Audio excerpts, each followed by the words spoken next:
거래는 우리들이 하고 있는데 돈을 버는 건 플랫폼 기업이 벌고 있는 겁니다. 이게 좀 불합리하다라고 생각을 합니다. 아마존에서는 아마존의 CEO와 주주들만 부자가 되는데 오픈 바자에서는 그 오픈 바자에서 통용되는 암호화폐를 갖고 있는 모든 구성원들이 다 부자가 되는 겁니다.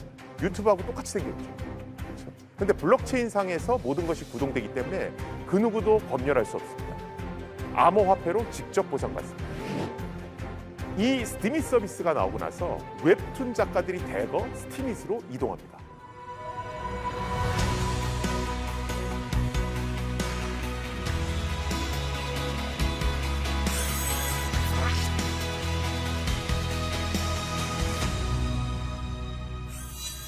이번 시간에는 이 블록체인 자체로 우리가 암호화폐 만드는 것 외에 어떠한 일들을 할 수 있는지, 그것이 4차 산업혁명 시대의 데이터 활용과 어떤 관계가 있는지에 대해서 알아보도록 하겠습니다. 우리가 블록체인 혁명이라는 얘기를 굉장히 많이 합니다.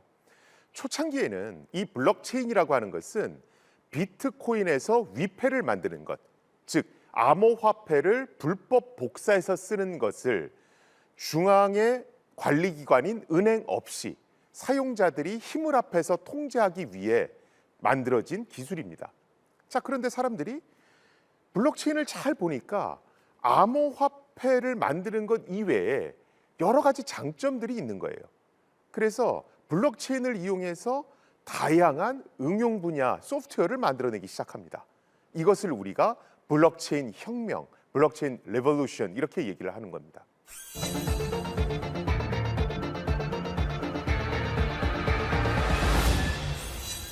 자, 지난 시간에 제가 블록체인의 장점은 4가지가 있습니다. 많은 언론에서 블록체인은 해킹이 불가능합니다. 이렇게 얘기한 건 틀린 겁니다. 라고 말씀을 드렸습니다. 블록체인은 탈중앙화, 투명성, 그리고 불변성, 가용성 이 4가지 특징을 갖고 있습니다. 탈중앙화라고 하는 건 뭐냐면 블록체인은 본질적으로 내부에 인터넷 투표 기능을 내장하고 있습니다. 그래서 중앙에 어떤 기관 없이도 모든 것들을 구성원들이 투표를 통해서 결정할 수 있게끔 해줍니다. 그래서 제가 블록체인은 탈권위주의적인 기술이다 이렇게 말씀을 드렸었죠. 자, 그런데 이 블록체인을 이용해서 비즈니스 모델을 만들면 우리가 4차 산업혁명 시대의 가장 문제라고 삼는 게 뭡니까? 플랫폼 기업의 독점화죠.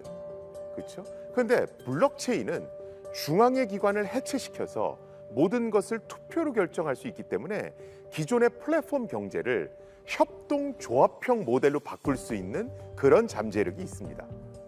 그래서 블록체인의 탈중앙화가 비즈니스 모델에 있어서는 협동 경제 모델의 비즈니스 모델을 만드는 어떤 초석이 된다. 이걸 일단 기억하실 필요가 있고요. 두 번째는 투명성입니다. 블록체인은 모든 사용자 PC에 동일하게 저장돼 있죠. 그래서 다른 사람이 보는 똑같은 데이터는 나도 볼 수 있습니다. 그렇죠? 정보의 비대칭성이 사라지는 거죠. 이 정보의 비대칭성은 왜 중요하냐 하면 우리가 금융기관이 권력화됐다. 이 얘기를 굉장히 많이 합니다. 왜 금융기관은 권력화됐습니까? 제가 어떤 금융상품에 가입하면 저는 저한테 돌아오는 이자율 빼고는 아는 게 하나도 없습니다. 내 돈이 어떤 식으로 투자가 돼서 얼마의 이윤을 발생시켰고 그것이 나한테 얼마가 돌아오는지, 또 내 신용등급이 몇이라고 얘기하는데 그게 도대체 구체적으로 어떤 메커니즘을 통해서 내 신용등급이 결정된 건지 알 수가 없죠. 이런 것들을 정보의 비대칭성이라고 그럽니다.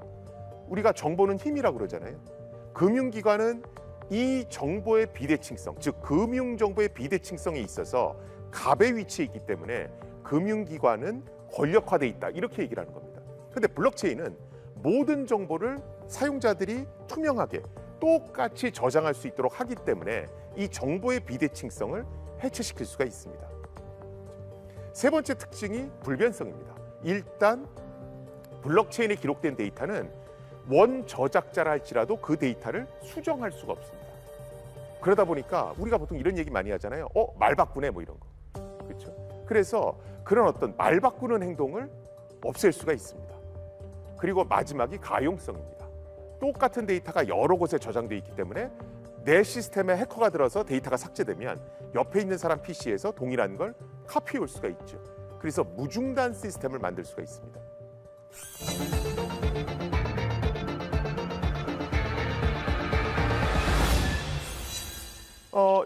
이런 기능들을 이용해서 이 네 가지 특징들을 이용해서 여러 가지 서비스가 만들어지는데요. 지금 온라인 쇼핑몰을 통해서 전 세계에서 가장 돈을 많이 번 기업이 어디입니까? 아마존이죠. 그렇죠? 아마존은 플랫폼 기업입니다.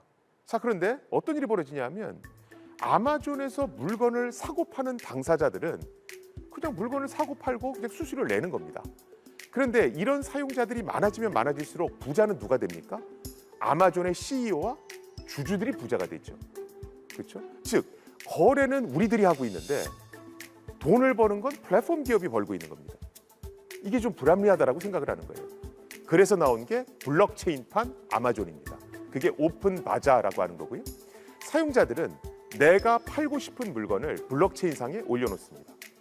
그러면 정보가 투명하게 다 공개되니까 누구든 그걸 볼 수 있죠. 그래서 나 이 물건 살게요 이렇게 얘기하는 겁니다. 허위 매물이 올라올 수도 있죠. 그런 것들은 투표를 통해서 평판도 조사를 통해서 다 걸러냅니다. 자, 블록체인은 모두가 공동으로 관리하는 중앙의 관리기관이 없는 게 특징이죠. 그러다 보니까 오픈 바자에서는 수수료를 내지 않습니다. 자, 이렇게 해서 물건을 받았어요. 그러면 보통의 경우에는 나는 신용카드로 지불하죠. 그렇죠? 신용카드 수수료 내면서 오픈 바자에서는 신용카드를 쓰지 않고 암호화폐로 지불합니다. 그럼 내가 10개의 비트코인을 갖고 있었어요. 근데 물건 값이 2비트코인이래요. 그러면 내 10개의 비트코인 중에서 8개만 남기고 이 비트코인을 물건을 나한테 준 사람한테 보내는 겁니다. 그럼 나는 8개만 남아있고 상대편은 2개를 갖겠죠. 자, 오픈 바자가 잘 돼요. 사용자들이 자꾸 모입니다. 그럼 어떤 일이 벌어집니까? 오픈 바자에서 사용하는 결제 수단인 비트코인의 가치가 상승하죠. 그러면 8개의 비트코인을 갖고 있는 나도 가치가 오르니까 부자가 되고 2개의 비트코인을 넘겨받은 저 사람도 부자가 됩니다. 아마존에서는 아마존의 CEO와 주주들만 부자가 되는데 오픈 바자에서는 오픈 바자가 잘 되면 잘 될수록 그 오픈 바자에서 통용되는 암호화폐를 갖고 있는 모든 구성원들이 다 부자가 되는 겁니다. 그래서 플랫폼 기업 모델을 협동조합형 모델로 바꿀 수 있고 독점 현상을 모든 구성원이 다 잘 살 수 있는 모델로 바꿀 수 있다. 이게 블록체인 비즈니스 모델의 핵심입니다. 우리가 인터넷 서비스 중에 사용자들이 굉장히 많이 쓰는 서비스가 블로그 서비스죠. 그렇죠? 근데 이 블로그 서비스라는 게 저도 특정 회사의 블로그 서비스를 씁니다만 굉장히 좀 웃긴 겁니다. 글은 내가 쓰는데 돈은 누가 봅니까? 플랫폼 기업이 벌죠. 그렇죠? 제가 하는 거라고는 좋아요를 많이 받아서 파워 블로거가 돼서 그냥 저 스스로 광고 유치를 하는 겁니다. 그렇죠? 더 웃긴 건 해당 플랫폼 기업이 제 글에 대해서 검열을 할 수도 있습니다. 이건 우리 회사의 정책과 맞지 않는데요? 그럼 삭제를 요구할 수도 있죠. 더 최악인 건 저희 회사가 개인적인 사정으로 이제 블로그 서비스 접습니다. 백업 받아 가십시오. 이러면 10몇 년 동안 쓴 걸 다 다시 백업 받아야 되는 겁니다. 이런 문제를 없애기 위해서 블록체인판 블로그 서비스가 등장했습니다. 그게 2016년에 등장한 스티밋이라고 하는 서비스입니다. 내가 쓴 모든 글은 특정 회사의 중앙 서버에 들어가는 것이 아니고 블록체인상에 보관됩니다. 그 누구도 삭제하라고 지시할 수 없습니다. 영원히 블록체인상에 남습니다. 그 글이 좋으면 좋아요를 누르는 게 아니고 암호화폐로 직접 보상합니다. 우리 별풍선 많이 들으셨잖아요. 그거 생각하시면 됩니다. 이 스티밋 서비스가 나오고 나서 웹툰 작가들이 대거 스티밋으로 이동합니다. 나는 그 누구의 통제를 받기도 싫고 내 글은, 내 웹툰은 내가 평생 소유할 거고 난 수수료를 내기도 싫다. 그래서 굉장히 성공한 모델 중에 하나고요. 요새는 또 동영상 서비스가 대세죠. 동영상 서비스의 글로벌 세계 강자는 누굽니까? 유튜브죠. 여러분들이 유튜브에 올린 동영상은 다 어디 보관됩니까? 유튜브의 소유주인 구글의 중앙 서버에 보관되죠. 구글이 검열도 하고 구글이 서비스를 접으면 그 동영상을 다 내려받아야 됩니다. 불합리하죠. 그래서 블록체인판 유튜브가 생겼습니다. 그게 지금 화면에 보시는 디튜브라고 하는 겁니다. 유튜브하고 똑같이 생겼죠. 그렇죠? 근데 블록체인 상에서 모든 것이 구동되기 때문에 그 누구도 검열할 수 없습니다. 암호화폐로 직접 보상받습니다. 안타까운 일이지만 우리 위안부 할머니 기부금 문제 때문에 굉장히 사회적으로 논란이 많이 됐었죠. 그렇죠? 우리가 이제 기부금을 받는 그런 어떤 사회복지를 실현하는 기업으로 유니세프라고 하는 조직이 있습니다. 이 유니세프라고 하는 조직은 굉장히 오래전부터 블록체인이라는 것에 관심을 갖고 있었어요. 그래서 유니세프 홈페이지에 가보시면 블록체인과 관련한 내용들을 굉장히 쉽게 찾으실 수가 있습니다. 유니세프는 왜 블록체인에 관심을 갖고 있냐 하면 유니세프는 자기네들이 기부받은 돈, 그것을 어떻게 사용했느냐, 이 모든 내역들을 블록체인에 다 기록합니다. 그래서 누구든 그걸 확인할 수 있게끔 만들어놨습니다.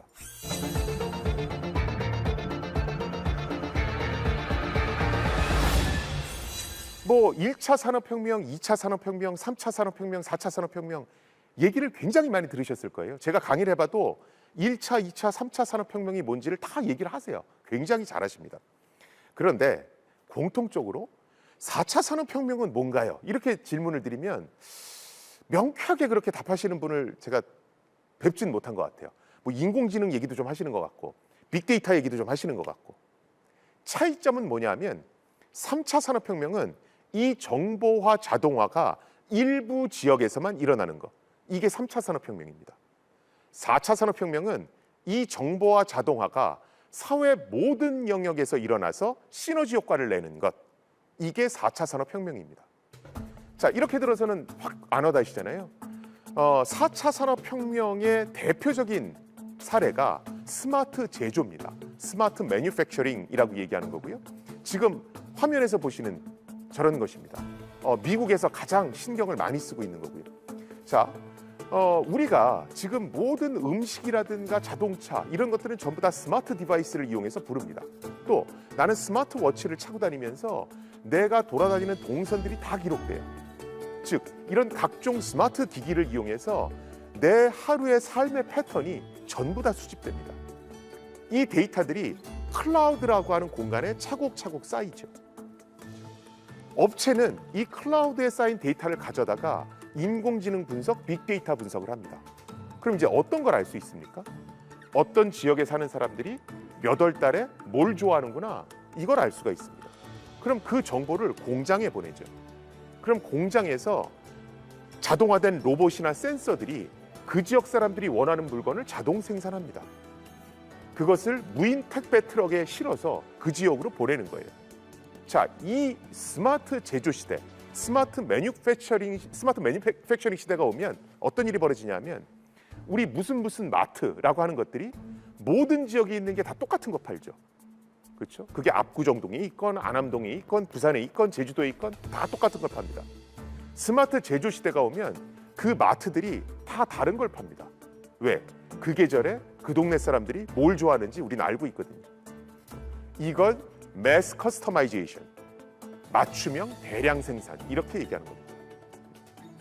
그래서 4차 산업혁명 시대 스마트 제조가 되면 우리가 재고 관리, 뭐 물건을 일단 많이 생산해서 창고에 쌓아놓고 그냥 막 파는 거, 이런 것들이 없어지는 거죠. 그렇죠? 자, 이 스마트 제조가 되려면 어떻게 돼야 됩니까? 모든 영역에서 정보화 자동화가 일어나서 이것들이 서로 시너지를 내야 되죠. 그렇죠? 그래서 우리가 4차 산업혁명 시대의 두뇌를 인공지능, 눈, 코, 입을 센서, 그리고 혈관을 5G 통신, 거기를 돌아다니는 피, 이걸 우리가 데이터, 이렇게 얘기하는 겁니다. 그래서 이 데이터가 4차 산업혁명 시대의 여러 구역들을 막 돌면서 서로 시너지를 내게끔 해줘야 된다는 겁니다. 자, 그런데 안타깝게도 지금 거대 기업들은 데이터가 돈이 된다는 걸 알아요. 데이터는 4차 산업혁명 시대의 원유이자 피에 해당한다는 걸 압니다. 이 업체들이 데이터에 욕심을 내는 거예요. 그래서 이 데이터를 자기만 소유하고 싶어 합니다. 그래서 여러분들이 택시를 잘 타보시면 택시 호출 앱을 이 회사 저 회사 거 동일한 걸 여러 개를 띄워놓고 다니시죠. 왜 그렇습니까? 고객 정보를 자기들만 갖고 있으니까. 이걸 정보의 가두리 양식이라고 얘기합니다. 데이터를 자기만 소유하고 있는 거거든요. 자, 지금 기업들이 어떻게 하고 있냐면 데이터가 돈이 되는 걸 아니까 막 사용자들을 꼬셔요. 그래서 데이터를 막 등록하게 만들죠. 그렇죠? 그러다가 경쟁자들을 다 제거시켜서 내가 플랫폼 기업이 됩니다. 우리 배달 서비스 써보면 딱 아시잖아요. 거대 기업이 독점적 위치에 딱 있는 순간 가불이 바뀌죠. 그러면서 무리한 요구를 하기 시작합니다. 그렇죠? 자, 그래서 앞으로는 인터넷에서 수집된 모든 정보가 특정 회사의 서버로 들어가는 것이 아니고 블록체인이라는 투명한 데이터베이스에 차곡차곡 쌓일 겁니다. 이 정보를 원하는 기업은 누구든지 인공지능 분석, 빅데이터 분석을 해서 맞춤형 비즈니스를 만들어낼 거예요. 이런 토대 위에 올라간 도시를 우리가 스마트 시티라고 얘기하는 겁니다. 스마트 시티는 그 도시에서 만들어지는 각종 데이터를 분석해서 도시를 더 살기 좋게 만드는 거거든요. 그렇죠? 우리가 또 4차 산업혁명 시대에 중요한 거 AI 얘기 많이 하시잖아요. 저희 집에도 뭐 AI 스피커 이런 거 많이 있습니다. 그러면 저희 애들이 제가 이제 고등학교생 1명, 초등학생 딸 1명 이렇게 있는데 저희 애들이 아침에 일어나면 야, 인공지능 스피커야, 뭐 아침에 듣기 좋은 노래를 틀어줘, 뭐 이렇게 얘기를 해요. 그럼 노래가 나옵니다. 그럼 제가 우리 애들한테 항상 묻는 게 야, 저 노래가 정말 인공지능이 듣기 좋다라고 판단하는 노래일까? 아니면 저 회사가 저 노래를 띄우려고 의도적으로 우리한테 들려주는 걸까? 이걸 묻습니다. 인공지능은 껍데기입니다. 그래서 이 인공지능이란 껍데기에 학습을 어떻게 시키느냐에 따라서 인공지능은 편향될 수가 있습니다. 그래서 이 어떤 인공지능 서비스가 있을 때 얘가 편향되지 않게끔 어떻게 학습했는가, 그 학습 데이터는 어떻게 구성되어 있는가, 이것들을 검증하는 일은 굉장히 중요합니다. 그래서 우리 포털 사이트의 뉴스 편집 알고리즘들을 전부 다 인공지능을 썼다고 그랬잖아요. 그런데도 저거 학습을 어떻게 시켰는지 모르겠지만 편향된 것 같다라는 논란이 있었고 계속해서 데이터를 공개하라고 하고 있죠. 그렇죠? 바로 그런 문제를 해결하기 위해서 블록체인 기업들이 나섰습니다. 블록체인은 모든 게 투명하게 공개되니까 인공지능의 학습 데이터를 블록체인에다가 넣는 겁니다. 그래서 어떻게 학습을 했는지, 편향됐는지 아닌지를 누구든 검증할 수 있게끔 만드는 겁니다. 그리고 이런 기업들이 인공지능에 있어서 독점 플랫폼 기업을 없애줍니다. 무슨 얘기냐 하면 지금 인공지능 서비스를 가장 잘 만드는 회사들은 어떤 회사들입니까? 구글, 네이버 전부 다 공통점이 있죠. 전부 다 데이터를 갖고 있는 기업입니다. 데이터를 갖고 있는 기업은 인공지능을 학습시킬 수 있는 데이터가 풍부하기 때문에 인공지능도 잘 만듭니다. 인공지능을 잘 만들어서 서비스를 내놓으면 이 인공지능이 또 데이터를 수집하거든요. 그러니까 데이터가 또 풍부해집니다. 데이터가 풍부해지니까 인공지능이 또 좋아지는 거예요. 결과적으로 이 독점적 기업들은 계속해서 슈퍼파워의 지위를 누리게 됩니다. 독점성이 굉장히 견고해지는 거죠.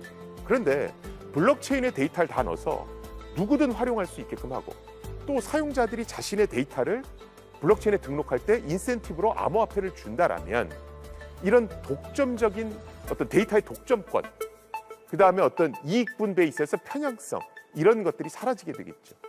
그래서 스마트 시티를 만드는 것뿐만이 아니라 이런 인공지능을 개발하는 데 있어서도 블록체인은 굉장히 핵심 기술이라고 일컬어지고 있습니다. 요새 또 메타버스 얘기 많이 하시죠. 그렇죠? 메타버스로 제일 유명한 기업들이 지금 미국의 로블록스라고 하는 기업입니다. 메타버스는 그냥 가상 공간에 그냥 뭐 입체 캐릭터들 갖고 막 노는 거예요. 그래서 뭐 AR, VR 안경 쓰고 그 안에 들어가서 뭐 막 노는 겁니다. 어느 정도 연세가 되신 분들은 아니 저게 무슨 저 가상 공간에 들어가서 지들끼리 노는 건데 뭐 저게 얼마나 대단하다고 그래? 뭐 이런 얘기를 하실 수가 있어요. 근데 지금 그 로블록스라고 하는 저 가상 공간에서 하루 놀고 있는 하루 평균 활성 이용자 수가 4천만 명에 가깝습니다. 그리고 실제 거기서 활동하는 시간을 보면 우리가 잘 알고 있는 페이스북이나 이런 것들보다 압도적으로 지내는 시간이 많습니다. 실제로 국내에 대학 하나가 이 메타버스 공간에서 입학식을 했습니다. 그래서 아주 신문에 떠들썩하게 났었죠. 신입생들이 대학교를 가보고 싶은 거예요. 동기도 만나고 싶고. 그런데 코로나 때문에 올 수는 없잖아요. 그래서 저 가상 공간에 그 대학교의 운동장과 똑같은 형태의 공간을 만들고 거기서 학생들이 자기 가상 캐릭터의 과잠이라고 그러죠. 학교 잠바. 그걸 전부 다 입고 모이는 겁니다.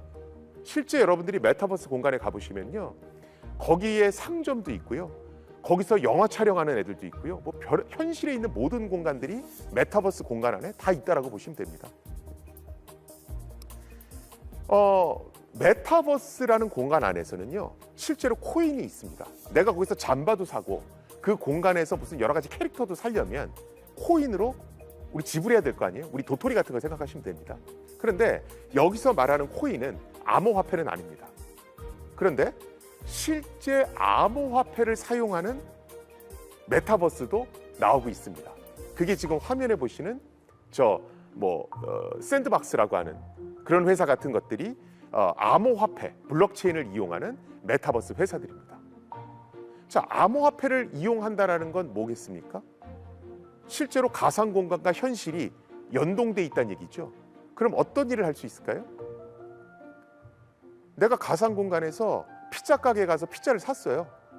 그러면 그게 암호화폐로 지불한 다음에 그 피자가 실제로 배송돼서 오는 겁니다. 실제로 외국에 큰 온라인 쇼핑몰들이 속속 메타버스에 입점하고 있습니다. 왜? 아까 처음 화면에서 보셨듯이 사람들이 메타버스에 머무는 시간이 훨씬 더 크거든요. 메타버스 공간에서 친구하고 놀고 있는데 배가 고파요. 그렇다고 해서 잠깐 게임을 멈추고 전화기로 주문할 수는 없잖아요. 그래서 메타버스 공간 안에서 그냥 그 상태로 모든 걸 다 하고 싶은 겁니다. 그러니까 현실과 사이버 공간에서 다 유통될 수 있는 암호화폐를 쓰는 거죠. 메타버스 공간에서 땅도 삽니다. 메타버스 공간에서 창경궁 같은 거 사는 거예요. 그래서 내 생일 파티는 창경궁에서 할 테니까 다 와, 이렇게 얘기하는 겁니다. 그렇죠? 야, 그 창경궁은 사이버 공간 아무 회사나 그거 만들 수 있는데 창경궁이 A라는 회사가 만든 창경궁도 있고 B라는 회사가 만든 창경궁도 있을 거 아니야. 근데 그걸 뭐하러 사? 이렇게 질문하실 수도 있잖아요. 그런데 어차피 메타버스 공간은 거대 기업이 한두 업체가 석권할 겁니다. 그러면 사용자가 많은 사이버 공간의 땅을 사고 싶을 거 아니에요. 그렇죠? 그런 욕심 때문에 분명히 사이버 공간을 지배하는 업자가 나타날 것이고, 그 공간에서 땅을 먼저 사는 사람이 사이버 공간에서 부자가 될 겁니다. 그렇죠? 자, 그러면 사이버 공간에서 내가 이 땅은 내 거요, 이러는 증표가 있어야 되잖아요. 물론 종이로 계약서를 쓸 수는 있죠. 그렇죠? 근데 종이로 계약서를 쓰려면 메타버스 공간에서 그 계약서를 사고 팔 수가 없잖아요. 그렇죠? 이런 사이버 공간상의 자산을 이거 누구 거다, 이런 식으로 등기 권리증을 표시해주는 장치, 그게 여러분들이 요새 신문에서 많이 보시는 NFT라고 하는 겁니다. Non-Fungible Token, 대체 불가능 토큰이라고 하는 겁니다. 이 대체 불가능 토큰은요, 이더리움 상에서 만들어질 수 있는 거고요. 실제로 사이버 공간에 있는 자산이 누구의 소유인지를 나타내는 정보를 블록체인 상에 남겨둔 겁니다. 일종의 등기 권리증, 디지털 등기 권리증이라고 보시면 됩니다. 자, 지금까지 보셨듯이 실제로 블록체인은 암호화폐 말고도 쓸 수 있는 용처가 굉장히 많습니다. 그리고 인공지능이라든가 스마트시티, 앞으로 떠오를 메타버스와 관련해서도 굉장히 핵심 기술로 자리 잡을 수가 있습니다. 그래서 미래학자들이 블록체인이나 암호화폐를 무조건 억누르는 건 좋지 않고 거품은 빼야 되겠지만 기술 자체에 대해서는 관심을 가질 필요가 있다, 정부에도 좀 부탁을 하고 있는 거고요. 자, 그래서 제가 항상 암호화폐나 블록체인 강연을 할 때는 마지막에 부탁드리는 게 있습니다. 저는 블록체인이나 암호화폐를 줄기세포 보듯이 하십시오, 그 얘기를 많이 해요. 처음에 줄기세포 나왔을 때 2, 3년 안에 막 세상을 바꾸는 줄 알았잖아요. 근데 지금은 줄기세포가 굉장히 유망하지만, 그리고 우리가 관심을 가져야 되지만 시간이 좀 필요하다, 다 이해하고 있죠. 저는 블록체인이나 암호화폐를 이렇게 접근하면 우리나라가 4차 산업혁명 시대에 주도권도 잃지 않고 또 어떤 잘못된 투자로 손실을 보는, 피해를 보는 사용자도 없어질 거라고 생각을 합니다. 예, 들어주셔서 감사합니다.